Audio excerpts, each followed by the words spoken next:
Form हाऊसला का पुढे चर्चा झाली त्यांच्या आणि त्याच्यात तेव्हा असं म्हणलं जणू अलीबाबा की मला त्यावेळेस अजित पवारने गुतीलं होतं असं त्याचं म्हणणं आहे. आता संधी आहे आपल्याला सगळ्या ओबीसीच्या नेत्याला नेतृत्व काँग्रेसकडे घ्या. आम्ही सगळे आता मागं उभा राहतो. अजित पवारला डॅमेज करू म्हणजे माझा बदला पाहायला भरून निघन. तिथे एक अशी चर्चा मला ऐकायला मिळाली, सांगू का? तर ती खरी का खोटी माहीत नाही, तिची खात्री केल्याशिवाय आपल्यासारख्याने बोलू नये. पण त्याचा कुठंतरी फार्म हाऊसला का कुठे एक चर्चा झाली त्यांच्या आणि त्याच्यात तेव्हा असं म्हणलं जणू अलीबाबा ही माहिती आता खरी का खोटी माहीत नाही, पण अशी चर्चा आहे लोकात की मला त्यावेळेस अजित पवारने गुतीलं होतं असं त्याचं म्हणणं आहे. त्या बैठकीत मानला जणू तो मला अजित पवारने गुतीलं होतं त्यावेळेस. आता संधी आहे आपल्याला सगळ्या ओबीसीच्या नेत्याला नेतृत्व काँग्रेसकडे घ्या. आम्ही सगळे आता मागं उभा राहतो आणि अजित पवारला डॅमेज करू म्हणजे माझा बदला पाहायला भरून निघन.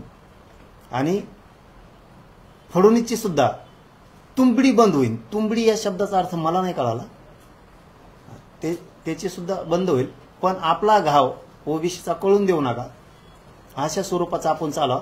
मी मुंड्याला सुद्धा याच्यात उठवलंय असं त्यांचं तिथं काहीतरी खाजगी चर्चा झाली आणि ही लोकात चर्चा आहे. काल नाशिकचे काही लोक आले होते ते सांगत होते हा आतून सगळे एक झाले म्हणे ते. आपण पाठपुरावा सगळ्यांनी करायचा, कळू द्यायचं नाही.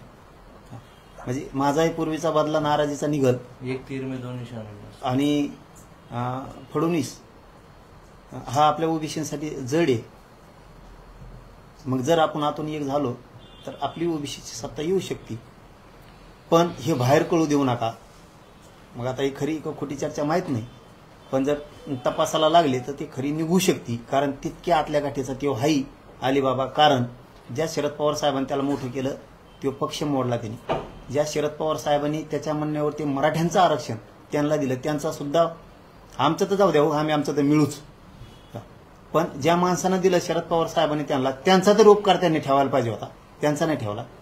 ज्या शिवसेना प्रमुख बाळासाहेब ठाकरे साहेबांनी मोठे केलं त्या माणसाला बाळासाहेब ठाकरे साहेबांना त्या शिवसेना प्रमुखाला जेलमध्ये पाठवणारा एकमेव नासका आणि नालायक माणूस असेल तर छगन भुजबळ. ज्यांनी मोठं केलं त्याला सुद्धा खड्ड्यात घातलं.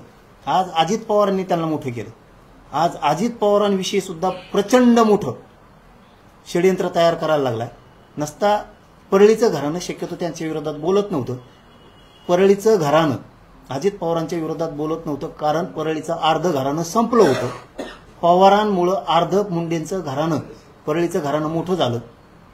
ते सुद्धा या छगन भुजबळच्या षडयंत्रात सहभागी झालेत संपवण्याच्या त्यांना. कारण यांना ज्यावेळेस कुणी मदतीचा हात देत नव्हतं त्यावेळेस त्यांनी दिला. आता ह्या अलीबाबानं अजित पवारनी मोठं करून सुद्धा आज अजित पवार संपवण्याचा घाट यांनी 2-3 जणांनी मिळून आता आतून सुरू केलाय.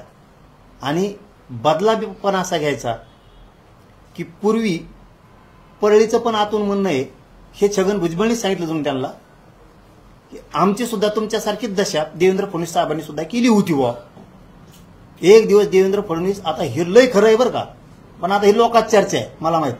एक दिवस देवेंद्र फडणवीस आमची बॅग ओढीत होता. त्या फडणवीसच्या हाताखाली आता आम्हाला आमची ही दशा. मग ओबीसीनं आतून एक मोठं स्ट्रक्चर तयार करायचं का न कळता. म्हणजे इतका मोठा गेम प्लॅन षडयंत्राचा यांनी तयार केला अशी लोकात चर्चा. पण यांना माहीतच नाही. तू आतापर्यंत छगन भुजबळ शरद पवार साहेबाच्या डोक्यात दगड घातला झोपीत, तू शिवसेना प्रमुखांच्या डोक्यात दगड घातला झोपीत, तू अजितदादाच्या डोक्यात घातला, आता फडणवीस साहेबाच्या घालणार. पण ते देवेंद्र फडणवीस हा त्यो इतकी लांब गाडीत खोटा घालीन ना हा तर खोटाच उपसायचा नाही थोडा. हा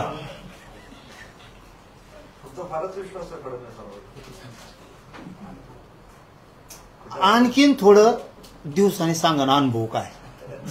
हा मी बद्दल सांगितलं, मी फक्त बद्दल सांगितलं, आत्मविश्वास नाही सांगितला.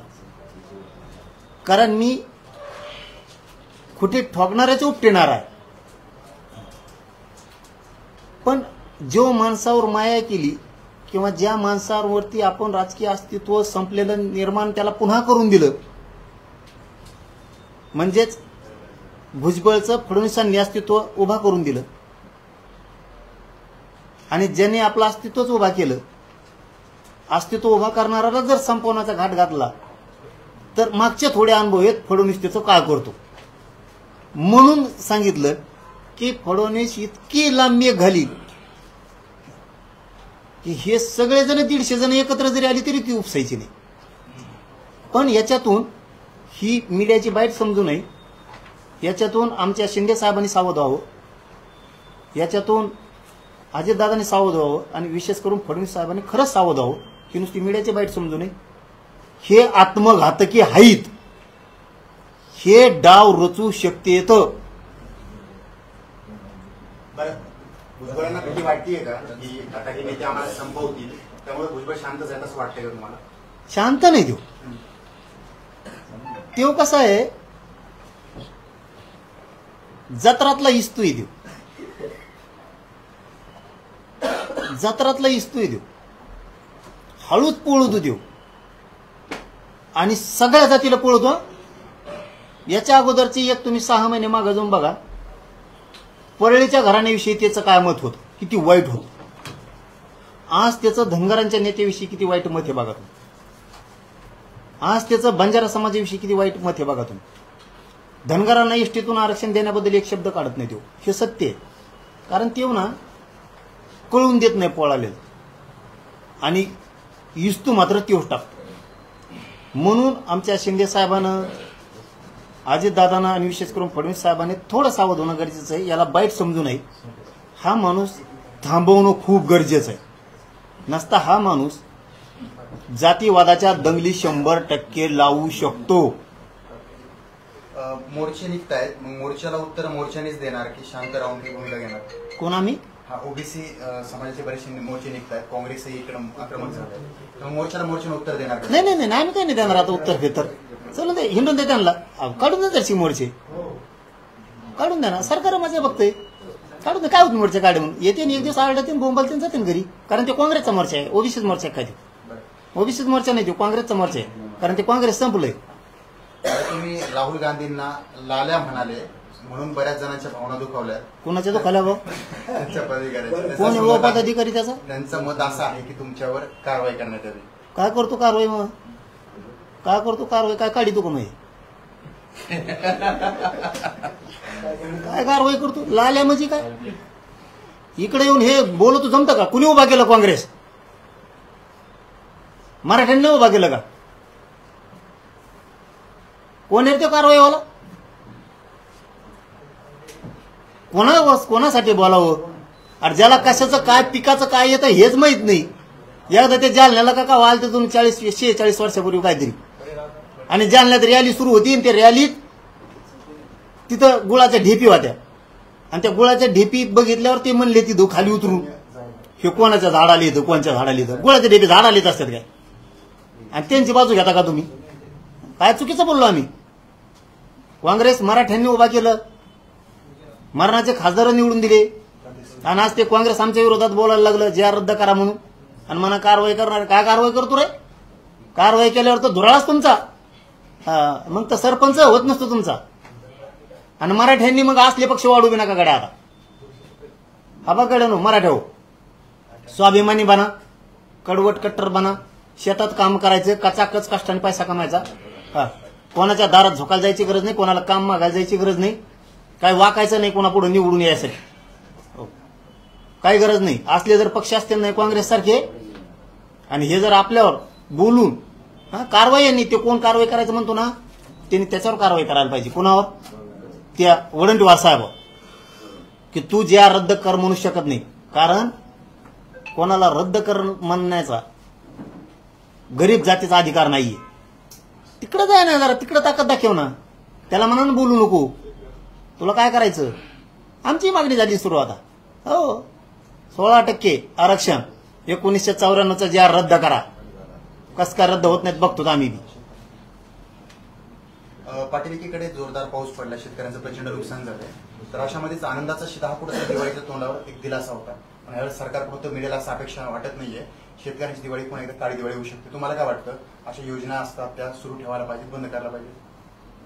नाही बंदच करते ती. गेल्या वर्षी ते आनंदाचा शिरा होता, ते कुंकड गेला गणू, ते भुंग्यान खाल्लेलं दाळण ते बंद झालं. ते तेल द्यायचे ते वंगण असल्यासारखं ते बी नाही. काय हे बघा, आमच्या लेकरा बाळांना कुठंतरी सोयाबीन, बाजरी, गहू विकून, कापूस शिकून आता गोड दिवाळी करायची होती, 2 घास गोड खायचे होते. आमचे संसार उद्ध्वस्त झाले. आम्ही दिवाळीपर्यंत वाट बघणार. शेतकरी राज्यातले पुरे एक येणार, जातफीत खड्ड्यात गेली. शेतकरी म्हणून, आपली शेतकऱ्याची जात म्हणून, शेतकरी आपला बाप म्हणून सगळे एका जागेवर येणार.